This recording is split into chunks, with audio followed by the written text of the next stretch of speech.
Hey everyone, how's it going? This is the Sperry GFI6302 outlet tester.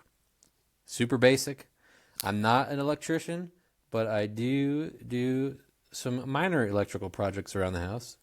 The goal is to plug this in, of course, into your outlet, and it's going to light up and tell you if there are any faults. Got open ground, open neutral, open hot, hot ground reverse, hot neutral reverse, or correct. So the goal is to correct. You want to see the middle and the right light illuminate.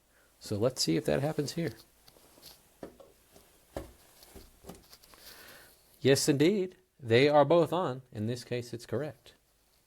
You can also press this for a GFCI test. So other than that, super basic, but it works well. I really like it.